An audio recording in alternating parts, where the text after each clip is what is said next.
Welcome to OnceHub tutorials. My name is Koulic. I'm from the OnceHub support team, and today I'm going to show you how you can update your OnceHub account password. We highly recommend that you keep updating your password every once in a while to keep your account secure from unauthorized access and the evolving cyber threats.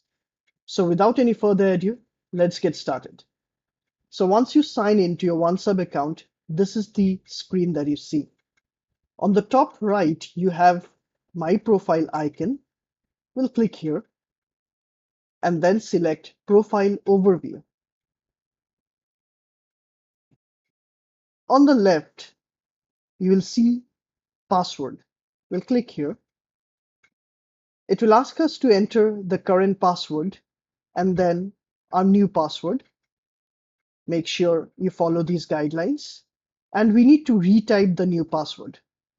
Once done, you can click on Save. Once you do this, you might be automatically logged out from your session. All you need to do is go back to oncehub.com and sign in with your email and your updated password. That's it.